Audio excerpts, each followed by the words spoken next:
খবর হচ্ছে সদ্য সাবেক রাষ্ট্রপতির গুলশানের বাড়িতে পরিচ্ছন্নতা এবং রঙের কাজ চলছে। গতকাল থেকেই এই খবরটা চাউর হয়েছে যে সদ্য বিদায়ী রাষ্ট্রপতি শাহাবুদ্দিন আহমেদ তিনি চলে আসবেন তার গুলশানের বাড়িতে।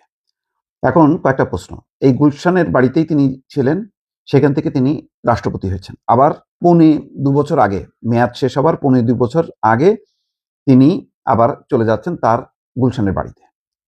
যেই কারণে তিনি পদত্যাগ করেছেন, অসুস্থতা গুরুতর, তিনি অসুস্থ, তিনি দায়িত্ব পালনে সমর্থ না, তার শারীরিক অবস্থা ভালো না। এখন গুলশানে তিনি ফিরবেন সত্য, কিন্তু গুলশানে এই মুহূর্তে তার অবস্থানটা কিন্তু আরো চাপের মধ্যে তিনি পড়লেন।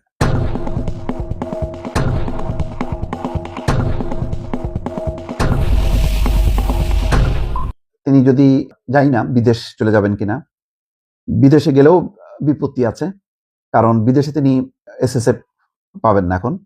এখন তিনি নিরাপত্তা পাবেন, সরকারের নিরাপত্তা পাবেন, কিন্তু বিদেশে গেলে তিনি যদি সরকারের রোষানলে না পড়েন তাহলে দেশে থাকাটা উত্তম। বিদেশে গেলে যেটা হবে যে বিদেশে তার অবস্থান নিয়ে আওয়ামী লীগ খুশি না, আওয়ামী লীগের লোকজন তাকে ধাওয়া করতে পারে, তার উপর চড়াও হইতে পারে যে আপনি বেইমানি করছেন শেখ হাসিনার সঙ্গে, আপনি কেন শেখ হাসিনার বিরুদ্ধে এই রাষ্ট্রপতি থাকাকালীন কথা বলেছে।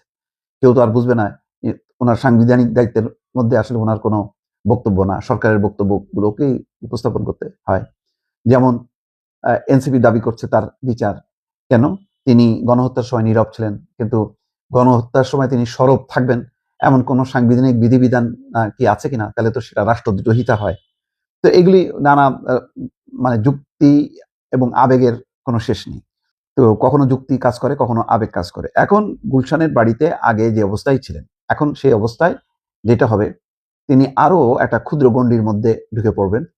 তিনি সচরাচর হুট করে তার মতন করে তিনি ঘুরবেন ফিরবেন সেরকম অবস্থা তো নেই। গুলশান পার্কে যে তিনি হাঁটাহাঁটি করতে পারেন, বঙ্গভবনে যে সুবিধাটা ছিল, অসুস্থ অবস্থায়ও অনেক রাষ্ট্রপতি ক্ষমতায় ছিল এবং তারা ভালোই ছিলেন, কারণ বঙ্গভবন প্রাঙ্গণে যে বিস্তৃত নিরাপত্তা বিস্তৃত জায়গা আছে, সেই জায়গা তো আর গুলশানের ওনার ফ্ল্যাটে নেই। গুলশানের এই বাড়িটা তো মানে একটা বাড়ির মধ্যে একটা ফ্ল্যাট, তিনি 5 তলা বা 6 তলায় তিনি থাকবেন, সেখানের মধ্যে তাকে আবদ্ধ থাকতে হবে, ছাদে হয়তো হাঁটাহাঁটি করতে হতে পারে।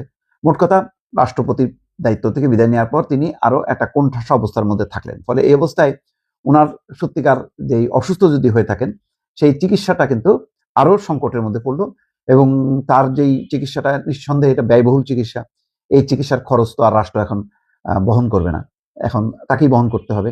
হয়তো রাষ্ট্র জানি না কত বিদায়ী রাষ্ট্রপতি মানে চিকিৎসা ভাতা পান, কতটুকু পান, সেখানে বিদেশে ব্যয়বহুল চিকিৎসা কাভার করে কিনা জানা নেই, সম্ভবত এই ব্যয়টা রাষ্ট্র করে না।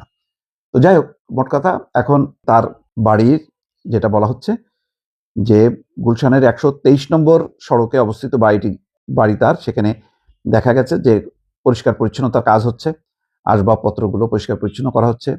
কবে আসবেন ঠিক জানা নেই, তবে এদিক থেকে যেটা বলা হচ্ছে যে তিনি রোববার বঙ্গভবন ছেড়ে দেবেন।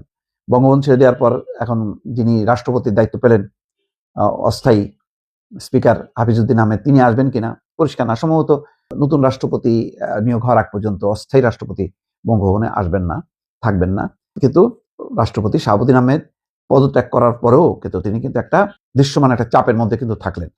কখন কে মব নিয়ে হাজির হয় ওই সড়কে তার বিচারের দাবিতে, সেটাও বলা যাচ্ছে না। তবে সরকারের দিক থেকে বোঝা যাচ্ছে সরকার শুরু থেকে এটাকে শান্তিপূর্ণভাবে ক্ষমতার হস্তান্তরের একটা প্রক্রিয়ার মধ্যে তারা এটি নিয়ে গেছে, সেই পরিস্থিতির মধ্যে নিয়ে গেছে। এটা নিয়ে একটা হুলস্থুল পরিস্থিতি হোক, এটা নিয়ে বিচার হোক, তাকে শুলে চড়ানোর যে মানসিকতাটা, সেটা কিন্তু সরকারের মধ্যে নেই। বরং সরকার সিগনালে বলা যায় শাহাবুদ্দিন নিজে থেকে পদত্যাগ করছেন। সুতরাং এই ব্যাপারে যে কোনো মামলা মোকদ্দমা করবে তার অতীতের ইস্যু নিয়ে, যেমন দুদক থাকা অবস্থায় তিনি কি করেছেন, এস আলমের ব্যাংকের 2টি ব্যাংকের তিনি উপদেষ্টা হিসেবে কি করেছেন, এইসব বিষয় নিয়ে আমার মনে হয় না খুব একটা ঘাটাঘাটি হবে। যদি খুবই ঘাটাঘাটি করা হতো তাহলে বর্তমান রাষ্ট্রপতি তার যত না বড় ক্ষতি করেছে, বরং সহযোগিতা করেছে, সেটা হাফিজউদ্দিন আহমেদ কিন্তু স্বীকার করেছেন যে তিনি স্বৈরাচার আমলের বা মাফিয়া আমলের নির্বাচিত হলেও তিনি পরবর্তীতে বর্তমান গণতান্ত্রিক সরকারের প্রতি সমর্থন জুগিয়েছেন, সেজন্য ধন্যবাদও দিয়েছে।